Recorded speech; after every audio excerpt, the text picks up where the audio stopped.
बना रहे हैं जिसमें आपको त्रिकोणमिति से संबंधित सेक थीटा से प्रश्न को हल करेंगे। इससे पहले मैं आपको वीडियो में साइन थीटा, टेन थीटा और कोण थीटा बता दिया हूं, तो आप ध्यान से देखेंगे और हमारे बोर्ड पे जो क्वेश्चन है उसको हल करेंगे। तो आप लोग देखेंगे, पहला क्वेश्चन है, यदि सेक ए बराबर 5/3 है तो टेन ए तथा साइन ए का मान ज्ञात कीजिए।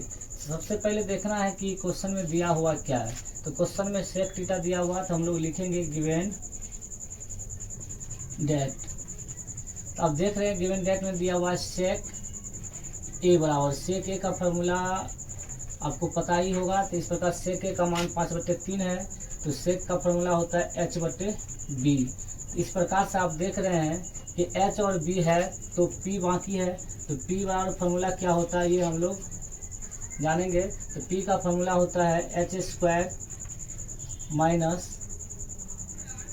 b²। तो इस प्रकार से आप देख रहे हैं h का मान यहाँ पे 5 है तो 5 का स्क्वायर हो जाएगा, माइनस b का मान 3 है तो 3 का स्क्वायर हो जाएगा। 5 का स्क्वायर 25 होता है और 3 का स्क्वायर 9 होगा। इस प्रकार से 25 में 9 माइनस होगा तो 16 होगा और 16 का वर्गमूल 4 होता है। इस प्रकार से आप जो भी मान है तो आप आसानी से ज्ञात कर सकते हैं। तो हमारे क्वेश्चन में 10a पूछ रहा है तो लिखेंगे इसलिए 10a बराबर सूत्र होता है p/b। तो आप देख रहे हैं p का मान यहाँ पे हम लोग 4 निकाले हैं। इसी प्रकार से b का मान यहाँ पे 3 है तो हम लोग यहाँ पे 3 लिखेंगे। इस प्रकार से 10 का आंसर कंप्लीट हो गया। फिर इसी प्रकार से देख रहे हैं आप साइन ए है तो यहाँ पर हम लोग लिखेंगे साइन ए, और साइन ए का फॉर्मूला होता है p/h। तो p का मान यहाँ पे आप देख सकते हैं 4 है और h का मान यहाँ पे दिले 5 है। इस प्रकार से 5 लिखेंगे। तो सेक थीटा से संबंधित हम लोग प्रश्न को हल कर लिए हैं। तो चलिए इसी प्रकार से दूसरा क्वेश्चन हल करते हैं, आप लोग बने रहेंगे। दूसरा प्रश्न हमारे एनसीईआरटी किताब 8.1 से संबंधित प्रश्न है, तो आप इसे ध्यानपूर्वक देखेंगे और हल करने का प्रयास करेंगे। क्वेश्चन है दूसरा, यदि सेक ए बराबर 13/12 है तो त्रिकोणमिति के सभी अन्य अनुपात परिकलित करें या ज्ञात करें या मान निकालें, सभी एक ही होता है। तो चलिए क्वेश्चन में दिया हुआ है आपको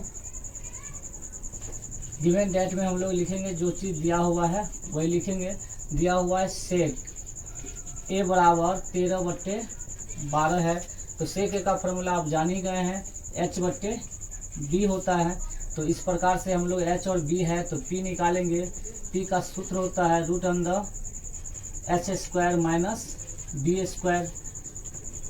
तो आप देख रहे हैं h का मान यहाँ पे 13 है तो 13 का स्क्वायर लिखेंगे और माइनस b का मान 12 है तो 12 का स्क्वायर लिखेंगे। तो यदि आपको यहाँ पे अगर स्क्वायर याद है तो आप स्क्वायर याद करके भी आप यहाँ पर लिख सकते हैं, अगर नहीं याद है तो आप ऐसे भी बना सकते हैं a² - b² के फॉर्म में। तो एक बार हम लोग यहाँ पर 13 + 12 जोड़ेंगे और फिर एक बार हम लोग यहाँ पर 13 - 12 घटाएंगे। तो आप यहाँ पर देखेंगे 13 और 12 को जोड़ेंगे तो 25 होगा और इसके बाद 13 में से 12 घटाएंगे तो 1 होगा। तो इस प्रकार से 25 का वर्गमूल 5 होता है। तो p का मान हमारा 5 निकल गया है। तो इस प्रकार से आप अन्य अनुपात जितना भी हम लोग ज्ञात कर लेंगे। तो सेक आपका दिया ही है, तो सेक के उल्टा होता है कॉस ए। कॉस ए का फॉर्मूला होता है इसी का उल्टा। तो b ऊपर गया, h नीचे आया। तो इस प्रकार से b का मान आप देख सकते हैं यहाँ पे 12 है और h का मान 13 है। ठीक इसी प्रकार से आप कॉस निकल गया तो हम लोग साइन लिखेंगे। तो साइन ए का फॉर्मूला p/h होता है।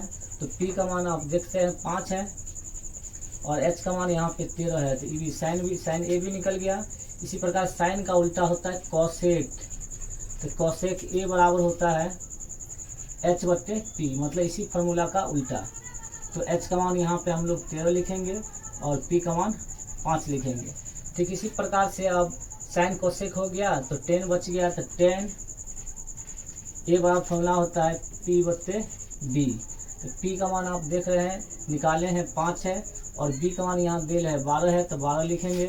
ठीक इसी प्रकार से कॉट ए भी निकाल लेंगे। कॉट का फॉर्मूला 10 का उल्टा होता है। तो b ऊपर गया और p नीचे आया। तो आप देख रहे हैं तो b का मान यहाँ पे 12 है और p का मान 5 है। तो इस प्रकार से टोटल आंसर हमारा निकल गया इस क्वेश्चन का। तो उम्मीद करते हैं कि आप सेक थीटा से संबंधित प्रश्न समझ गए हैं। तो एक क्वेश्चन आपके लिए भी है, तो आप इसे आसानी से बना लेंगे, हमें उम्मीद है। चलिए क्वेश्चन है, यदि सेक ए बराबर 5/6 है तो cos ए का मान क्या होगा, क्या होगा? कमेंट बॉक्स में इसका आंसर आप जरूर लिखेंगे। चलिए इस वीडियो में इतना ही। तो आपसे रिक्वेस्ट है कि मेरे वीडियो को लाइक, शेयर और कमेंट जरूर करेंगे, तो हमारा भी मनोबल बनते रहेगा। आपके लिए हम नए नए प्रकार का वीडियो लाते रहेंगे। चलिए आज के लिए इतना ही, धन्यवाद आप लोग को।